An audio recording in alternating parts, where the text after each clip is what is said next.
Hey everybody, this is Joel running with Ultimate Paleo Guide. Today we're answering the question, how do I deal with my sweet tooth while on the paleo diet? Now this is a really important question because it's really hard to do. This was personally one of the hardest things I had to do when transitioning over to paleo, just because I really like sweets, I really like things that have sugar in it.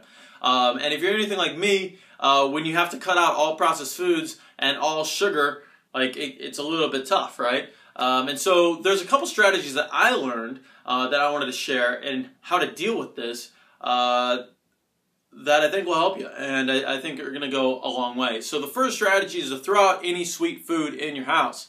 Anything that has sugar or you know you're going to quote-unquote cheat with, get it out of your house. I don't care what you do. You can give it to the food pantry, you can throw it out, you can give it to a homeless person, you can feed it to your dog.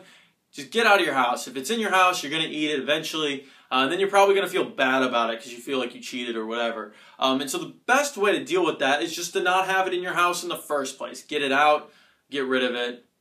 That's step one. The second step is to not allow it in your house. So once you purge it out of your house, don't let it back in. That's really easy to do if you're the shopper in the house because you just don't have to buy it. Just don't buy it.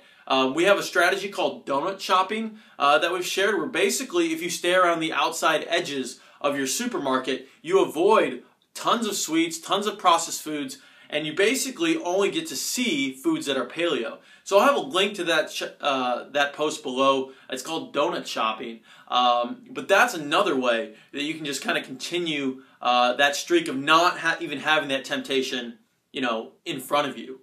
The third thing that I like to do is to change what your temptations are. So this is a little bit trickier, but as you go paleo, you notice that you'll get less and less cravings for sweet stuff, or that your taste buds change over time. And so things that normally wouldn't seem sweet at all seem very, very, very sweet. A good example of this is if you take a Snickers bar when you before paleo. It seems pretty sweet and it's got sugar in it, but it doesn't feel, too bad or whatever. If you go paleo for 2 to 3 to 4 weeks, and you come back to that Snickers bar, you're going to feel like you just got a sugar rush and you're going to feel like you just got toppled over. But if you have dark chocolate, which used to seem bitter and used to seem almost just not very good, you'll find 72%, 80%, and even higher dark chocolate will actually start to seem sweet. And so what I do when I'm strict paleo and I'm trying to cut all these sweets out of my diet, instead of cheating with a Snickers bar or dessert or something along those lines, I try to go to more paleo-esque sort of cheats. And so one thing that I really like are endangered species dark chocolate. It's got raspberries in it, which is delicious. And it's 72% cacao. So it's actually closer to real fruit than it is to chocolate, and there's a lot less sugar put in. Now there's a lot of different types of dark chocolate out there, but if you stay above 72%, it's going to be more cacao than it is sugar. And so that's kind of another way. The fourth, or I think we're at number 4 now. I've got number 4 is I eat a lot of fruit.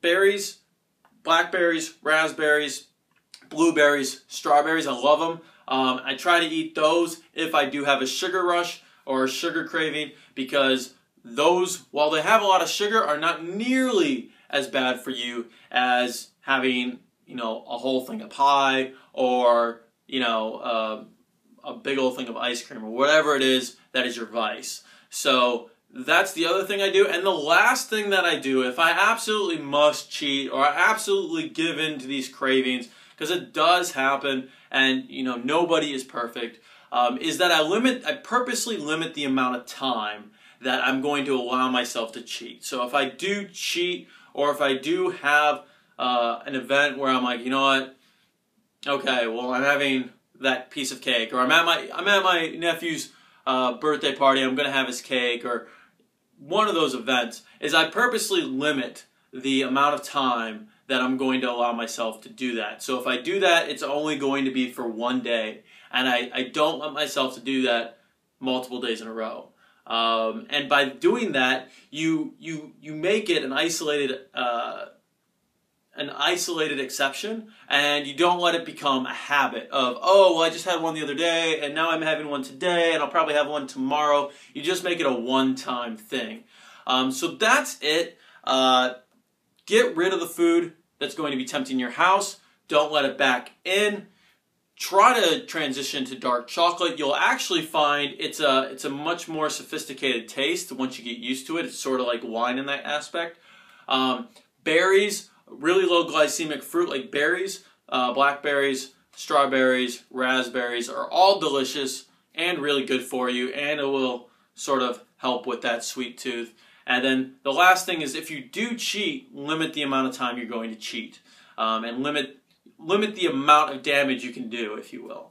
So that's it. If you guys have more questions, leave them below. I'd love to hear from you and answer some more questions in future videos. If you want to see more videos, hit subscribe and share this video with a friend. I really appreciate it, and I'll see you on the next video.